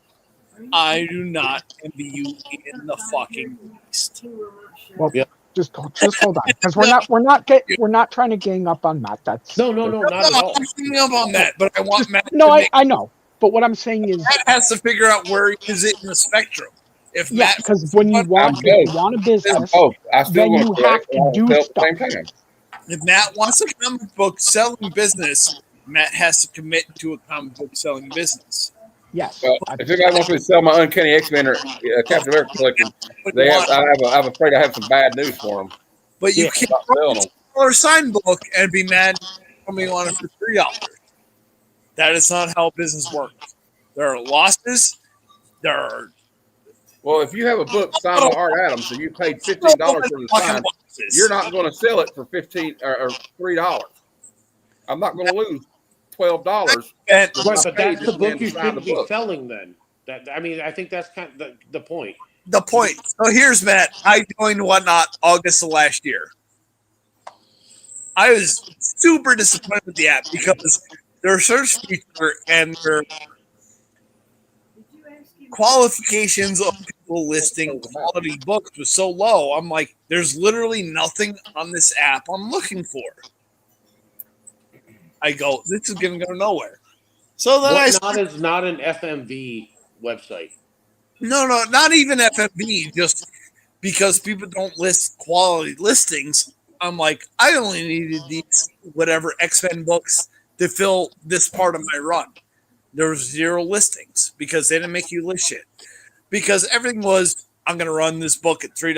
So Hey, somebody, Bailey, I'll answer that in a second too. If you have an actual business though, and you buy something for $5 and you sell it for $1, you're not a very good businessman. But that's what he was talking about before. That's a single item, not. Okay, are we talking about flipping books here? Because like I take inflation into account too. I bought most of my books like 40 years ago. But Yeah. I've run into, and this isn't against Matt. Matt just happens to be in the show. I meet so many people. So many people. Matt, what is a virgin comic book worth on Whatnot? Depends $1 when it was probably half the released. time. $2 on fucking eBay. Every single one. Correct. But No how buts, much, dude. how much does it cost to have Arthur Adams sign a book at Heroes Con? Right, but but that's And not. for $15. Week ahead of time in your listing and sharing the show. You just introduced 3 new variables into the listing. The problem with Whatnot is that people are looking to get an Ivan Tao Virgin Magic Strange Academy 6 or whatever the fuck it is. It's a $15 book on this app all day long. They're not selling it. That's the holding price. It is a $4 book. So if you want to sell books, you have to find books like Rick and Millie do out in the wild, list them for $1 and hope for the best. The other thing to do, I would note as well, is when you look at a book and you hold in your hand and you're like, "Can I live without this?" You have to answer your question yourself. Yep. Yeah. And that We lost our ass on a Silver Surfer Volume 1, Number 1 last weekend. unless it gets you to work or home or grocery store, you can't live without it or can live without it. That's a very vital question. See, because we talked about it earlier, Matt. You're looking at every single book sale, right? Well, I would assume keep it if I have to lose money on it. I'm sorry. You're not going to move me on that one. Understand your point, but you're not letting a show going. This one's going to lose 10%. This one's going to gain 20%. This one will lose 12%. This one's going to gain 30%. My overall show is a win. You are so focused on, I paid this for this one identical thing. And the app is never going to favor you on that way. Yeah, Well, they're not going to. yeah. I'm just saying that I've done sales for 30 goddamn years. I was the king of loss leaders. I would build programs that go, I have part shops that want to buy brake pads. There's 4 categories of brake pads. Well, I'm just saying, you're talking to a brick wall because I'm not going to change my mentality on it. Metallic. You're talking to a brick wall right now. I'm not going to change my mentality on it. I'm sorry. No, here, Matt. Matt, The whole I Hold- make thing is, guys, money just- for people. I can Whoa, tell you whoa. how the outside world works. You need to stop looking at individual book. just Pilsner, just everyone, just hold on. He said specifically he doesn't want to change his idea. yep. Leave it at that. Just leave it there. And the thing is, Matt, you don't have to change your mentality. Just change what you're looking at selling. If you're looking at it as a business standpoint, Correct. if you have a $15 book and don't sell it at $3, but make sure you acquire that inventory from a business standpoint. Like Pilsner said, this is what me and Mel I do. would agree. We Only acquire put the up what books. you're willing to sell. Absolutely. If Yeah. you want to keep something back, like I keep stuff back. Like I haven't put everything up yet, but I put most of my stuff up because I'm doing this for my daughter. But the point is, if I'm ready to sell, it's up. It goes up. Guys. I get it. I think we beat it into him enough. He understands, and if he doesn't want to do it, that's his choice. Just leave it there. Fair, absolutely fair. I totally understand the nerves too, and all the sort of all that behind it as well. Just want to say that. So Mhm. it's just, anyways. Bailey's Rick, you want to question. answer Bailey's question? I got up at 4:00 this morning and spent a couple hours hitting them 5 at a time, Bailey. I don't normally do that, but yes, I did this morning because it's kind of a big important show for us. Well, here's a question based on that. Yep. Because I'm going to be releasing a tool like that, I'm struggling as to what it's going to cost, or what I should charge for a tool like that, because it is so imperative. Bubble Boy's number wrong. Time is money, buddy. I mean, I I don't know. do it very much because it does take so much time. So if there's a small cost associated with the convenience and it saves me more time where I can build more shows, Well, I'm saying $10, $20 a month. yeah, somewhere around there would be perfect because I would do it more. There's a cost calculation I already did. How many people can you get? Because it's favor bigger sellers and then the medium sellers, right? Yeah. Like I can pay you $20 a month. Okay. And I'm not saying that I wouldn't want it, but me, Matt, can't afford that based on our ROI. Okay. Oh, and I'm not saying it's not a bad price. I'm looking at it from a Santa standpoint. Oh yeah, like I'm taking in everything. I'm taking everybody's opinion into I'm a account. numbers guy, dude. Like I turned a fucking place that lost money for 30 fucking years into the highest profitable institute in the company. Like, and that's not a bragging thing. It's just I look at numbers. I'm Rain Man, and I think Rain Man about the fucking tiers job. are a good thing. I think tiers would be a appropriate way to institute it. So because you got somebody with 500 followers compared to somebody with 5 or 10,000. There's different tiers. Well, yeah. But at $20 a month, you can get. Like, they're gonna force Tom and Nerdy Girl and fucking backwards Crash Rider or whatever fucking people onto these things. So say is it only going to apply to whatnot users? No. Right now, it's an API for whatnot people. the tools are not going to be generalized to whatnot and whatnot alone. It's actually for all selling, but this is just one of the tools. Well, Yeah. I'm just saying, say we're on a not conversation. So generally, my principle is anything you create, you need a 1% user base, right? Yep. So what's the comic seller app data for whatnot? I think last time I saw was something like 3,000 sellers. I think was the last. So Pain. So okay, so we're talking $3. $30 $3. on that data, right? 1%. Yep. Yep. Well, and then this isn't a hit at you because I always look at the QVC thing, right? If you can sell to 1% of the advertised population of a demographic, Sure. that's your minimum data, right? 1% of the demographic. Sure, but no one in actual business uses the 1% mentality. I know they don't, but I go because if I can create a thing that I can tell 1% of the population of 9 billion, almost 9 billion people, right? Mhm. Times $1, I'm done. Correct. Okay. Well, that's how I use my math. So whatever 1% of the user population is. So Sure, but there is so many other variables that come into play. there are infinite variables. But how many people are under 6 inches, over 6 inches, like brunettes, blondes, blah, blah, blah, blah, blah, blah, blah.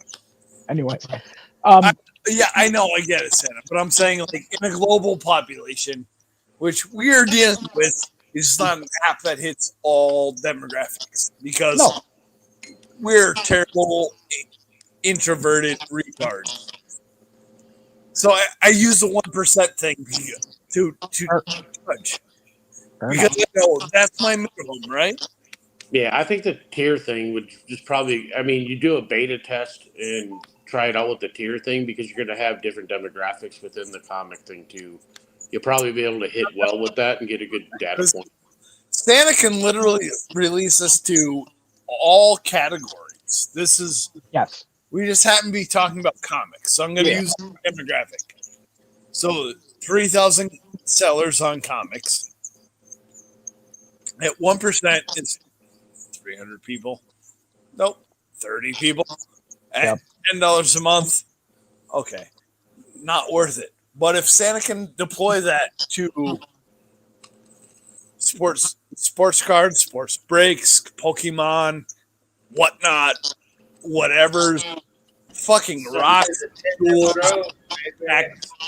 Disney garbage. So you're talking about, I don't know, what, 30,000 people? yeah, if not more. Well, I'm just saying on this one app. Sure. So that's 3,000 people a month times $10 a month. But Santa's buying us hoagies. Yeah, well, Santa's already doing okay with us. I'm not saying you're not. I use when I want to think about an idea, I use the 1% of the viable demographic. Yes. Because no matter how much you advertise it, your maximum percentage is going to be more than that, but minimum 1% because you're going to get into, oh, hey, here's this pretty blonde girl wearing a Jay Leno suit, and now she's a fucking Nazi kind of thing. Because there's so much, whatever, politics. Like, we literally have a world now calling Sydney Sweeney a Nazi because she looks let's not even go down that road. Not she looks like an old man in denim is now an issue. So I'm trying to exclude any kind of activism. So if you take your 1% times it, cut in half, you're still doing good. Okay. So my quick recap. Oh, go ahead, Flat. No, go ahead, Richard. Oh, the quick recap for me on this, because we're going to have to tap out. My phone's almost dead. Is all these other things we're talking about, the buyers giveaways, the sending out notifications that the show's coming up, all that stuff is just a tool. The main resource you have, it's not even the comics in our case. It's be yourself. Figure out what your thing is. The rest of it comes. If you can go 10 minutes without selling a book, but you're having fun and people are engaged with whatever it is that's you're winning. The rest of it will come naturally. Um, just the rest of it's just tools to be able to do it. Like Mhm. Matt was saying, he wants to sell on Whatnot. Great. Just sell what it is that you can sell on Whatnot, and you don't have to change you don't have to change what you're doing or what you believe. Just make sure that you're being you, and whatever it is you have available, eventually it's going to kick, man. Because you're not necessarily like Mel and I aren't always selling the books. We're just selling a good time.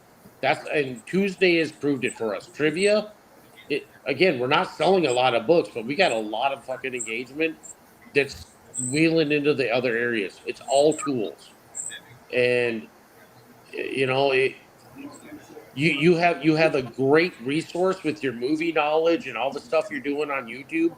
I would suggest try bringing that in and just talk what you know and be you, and you're gonna do well. I promise. Well, that's a good point. How many people are coming from your Tuesday show to your Sunday show? About. I mean, they come and go. Honestly, it varies I'm because just saying because you're putting bigger stuff in your Sunday. and for me, it's more. I'd It's say still not it's the back. other way. I'm looking at it the other way around. Who's coming in on my Tuesday and Thursday shows into my Sunday shows that are my bigger shows? Oh, Yeah, I mean, Here's the question to you're right. debate. I don't Yeah. know for today or next time, but things are who's your your biggest engagement. for your that are- time slot and day, whenever you guys are going on live? Who else is on that time during that time frame? Correct. Yeah, Fuck, I think that's we talked fucking about awesome. this sometime. Do not worry about who you're running against. I got a puppy. Can I say hi to my puppy? Hey, baby. What's his name? Ivy. That's her name. Oh, so pretty girl. Alien, do not ever worry about who you're running against on the show. Because you're going to run a different type Yeah. of show. She's a little scared of That's the right. thunder and lightning right now, so she's over here under my feet. Just curious to see who else is running. Like, are you going against like a big guy like Mile Yeah, High or something? every time. Every Yeah. single time. They always do. Well, You know, some time frame you're going to go against them. Yeah. I should buy me out. And I don't know if you watched last week's show. Mel and I were talking about that specifically. We stopped giving a shit. We had people that we started gaining success, and then people that honestly we were even close to started like piggybacking during our shows, trying to take limelight, and good for them. I'm not knocking anybody. I want everybody to eat, but we just said screw it. We're gonna run our show, doing it our way, and it doesn't matter who else is on. And that's where that's where it all started. We just started being ourselves, not worrying about what everybody else is doing. We play around, and honestly, if anybody thinks what we're talking about right now is going to matter a year from now, we're nuts, because the market changes, things pop up, and just like everything else in life, there's fads. You got to be able to fluctuate, but the thing that won't fluctuate is you being you. As long as you're doing that and having a good time and engaging people, being yourselves, you're going to have the same people coming back. People are always going to jump between different shows, and that's okay. That's normal. You should expect that. I do it. I'm a buyer on there too. But if you're doing the things the right way and being authentic, you're going to be fine, because what we're talking about today is going to be different a year from now. It's going to be different a year and a half from now.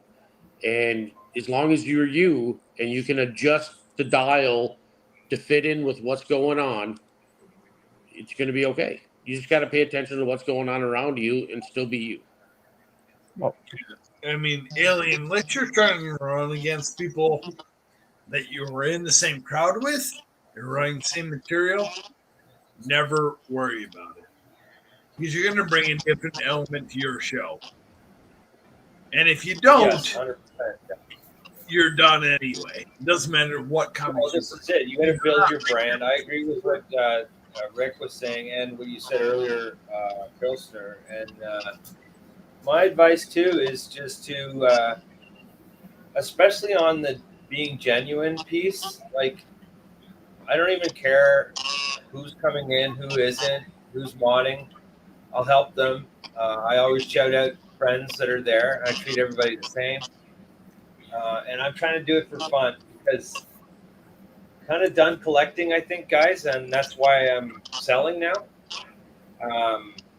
And I'm doing it for family reasons and stuff. But that's what I noticed when I first started. I would get real nervous before the show, and then I found what worked for me was just playing my own tunes, watching my own shows in the background, and still engaging with the crowd.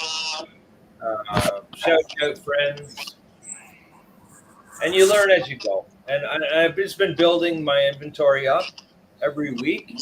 I have a lot of crap to sell, so kind of just doing it that way. And whoever's here, who's ever not here, that's all good. And I also, somebody said earlier about getting the right guy in or person in. Yeah, that's true. I've noticed that too.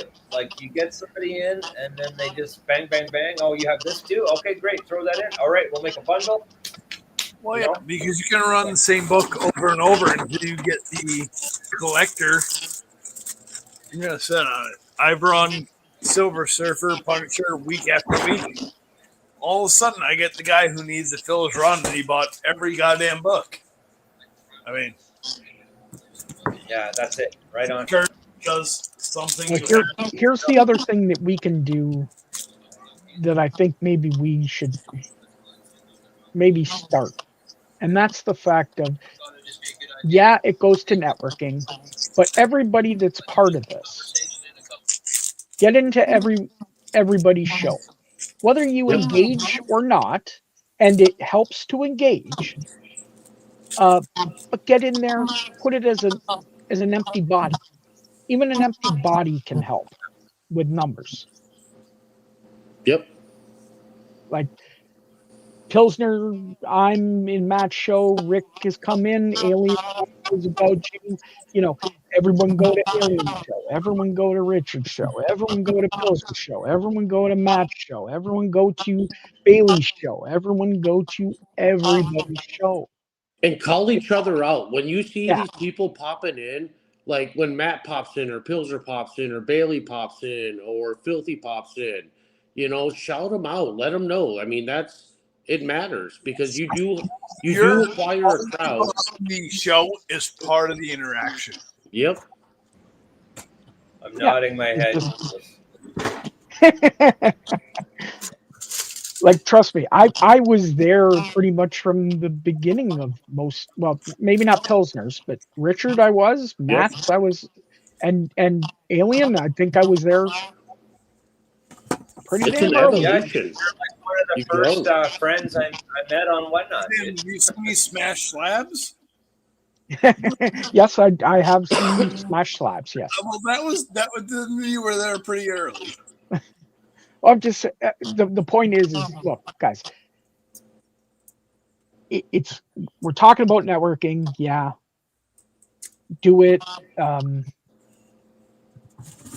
It's everything that we're doing is trying to help every single one to lift, right? The whole idea of a rising tide lifts all ships. Well, it's not a joke. It actually does work. Also, tell some dirty jokes. People like that. Yes. Well, we do that all the time, but yes. Exactly.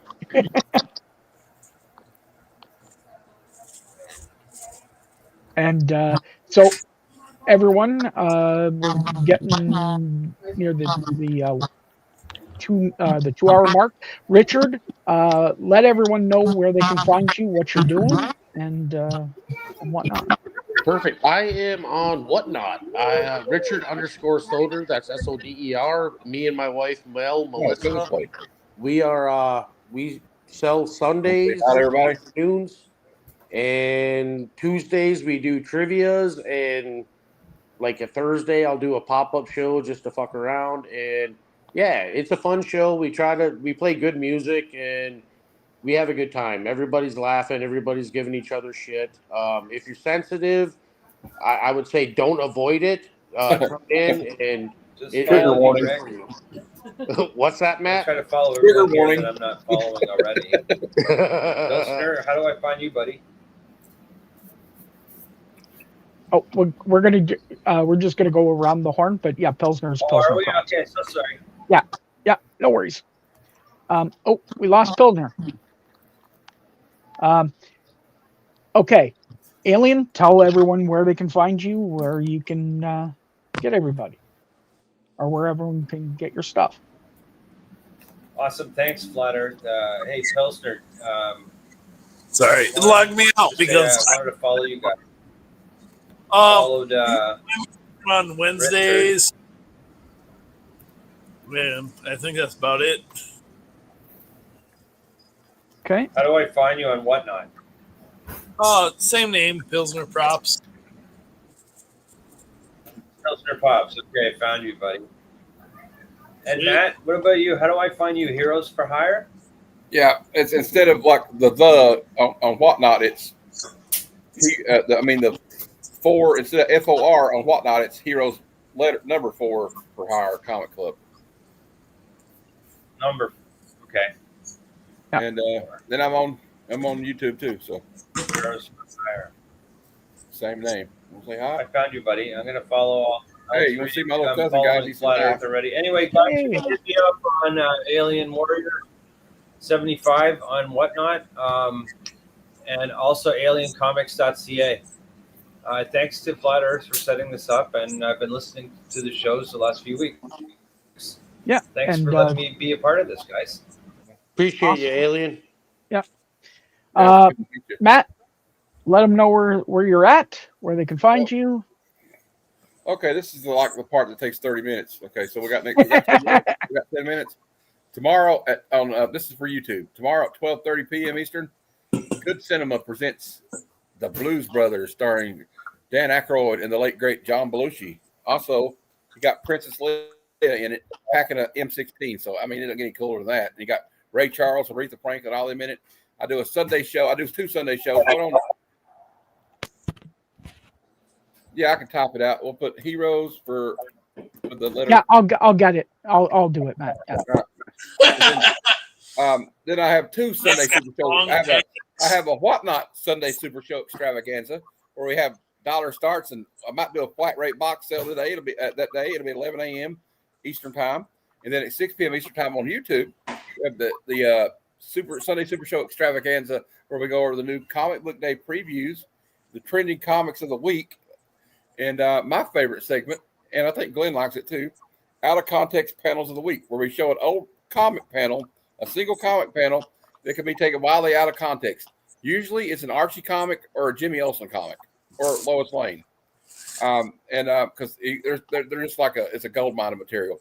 And then Monday at 12:30 p.m. Eastern, Bad Cinema.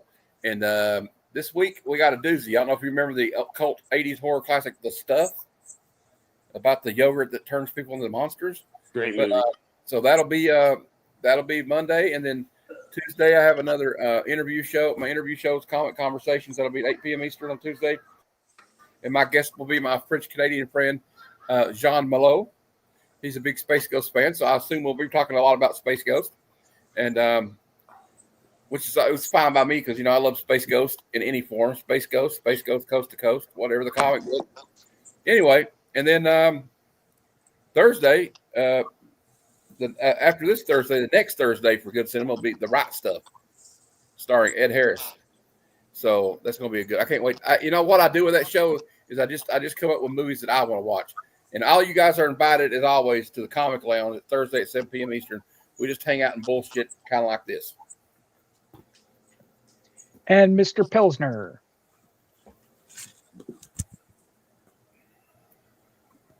Wednesdays here with Santa and Matt and whoever else you can count on to coming on the show. No more whatnots. Nope. Cut up the last valuable. There's no more shows. It's too bad. I'm gonna. You know what I really miss, and they took it out at the feature. What am I gonna do this year for troll books for gifting troll books to people? Yeah. God, I thought that was gonna be so fun. One of my very last shows before my retirement show, I had loaded like 1,000 rocks. I really wanted to run a show where people gifted their friends goddamn rocks out of my driveway. Rock, yeah. And they took it away. Who was it around Christmas? And buy bags of rocks, wash them, and then just mail them to people for fuck's sake. Hey, Glenn and Pilsner, you guys were in on Yeti's show when he did that around Christmas. It wasn't rocks, but he did that around Christmas where you could like gift a friend. I remember both of you were in there. Because old Yeti mom shows. He ran the gift game. Yeah. No. Dude, I talked to Yeti, I don't know, a few times a week, actually, trying to get him on here. He was in here tonight. Well, I was trying to He was in the chat. He's Upper's something game. Yeah. Like, Yeti just wants to give shit away. It's wild. That's our Tuesdays, by the way. That's our trivias. That's what the fuck. Yeti, yeah, no. Like, Yeti wants you to give him $20 and he's gonna send you $100+ worth of shit. Yeah. Just because he has so much stuff. Yeti fell to the Whatnot app is the devil thing for a long goddamn time. And so, like most of us have, and now he's like, boy, I need to get it out of my fucking house. I'm not kidding. Like, watch Yeti's next. Yeah. Yeah. Well, Yeti needs the devil trap out of his house. But yeah, the Yeti gift game was amazing. It was. That was fun. Yeah. And of course, well, most of the people in the chat already know. For me, it's bragging rights on Monday nights. I'm the champ. Yep, you are. You about that? I'm coming for the title again, bro. Whoa. And of course, Whatnot, Why Not here on Wednesdays. I'm going to get back to doing shows on Sundays on Whatnot. I think I'm going to move it to earlier, though. Saturday nights are just a little goofy. I think I'm going to go head-to-head with Bailey's. I think that's the plan. Uh-oh. Got a rivalry brewing. I'm on towards the end of Bailey, so yeah, no, I'm gonna go. I'm probably gonna go earlier in the morning. I think I'm gonna go right kind of after Apps Boys because there's sort of a lull there. So I think that probably is a good spot idea for me. Yep, we were gonna do earlier in the day, but Bailey's was on, so we wanted to make sure we push it out towards her show on ours. Yeah. And now we're not moving, so we're So yeah, that's what's going on with us. Chat, thank you again as always for coming. You make the show what it is. Panelists, you guys are amazing. Thank you, everyone. Pilsner, Richard, We'll be Matt, invited. Alien Warrior. Everyone's always invited back, man. Seriously. Everyone's always good. I have no issues with anyone. love you guys. Seriously. Yeah. Seriously, it's family. I can't wait for next Thursday, man. Dude, When I actually get to meet Richard in person. we are going to have fun. Yeah. And I promise I won't be up your ass every day. So Well, as I said, Matt's met me in person. Yep. Aliens met me in person. Yes, sir. Am I a goofy, dumbass I idiot? hope so. I am. But you're a good friend. You're a good friend, sir. You're a good guy. Good people. Thank you. It's gonna be fun, Glenn. Yep, it will. But again, thanks, guys. We really appreciate it. I'll play us out. If you want to stick around backstage, you're more than welcome. If not, have yourself a great night, and we'll see you guys next week. All right. Thanks a lot, Glenn. Yeah, Later, thanks. guys.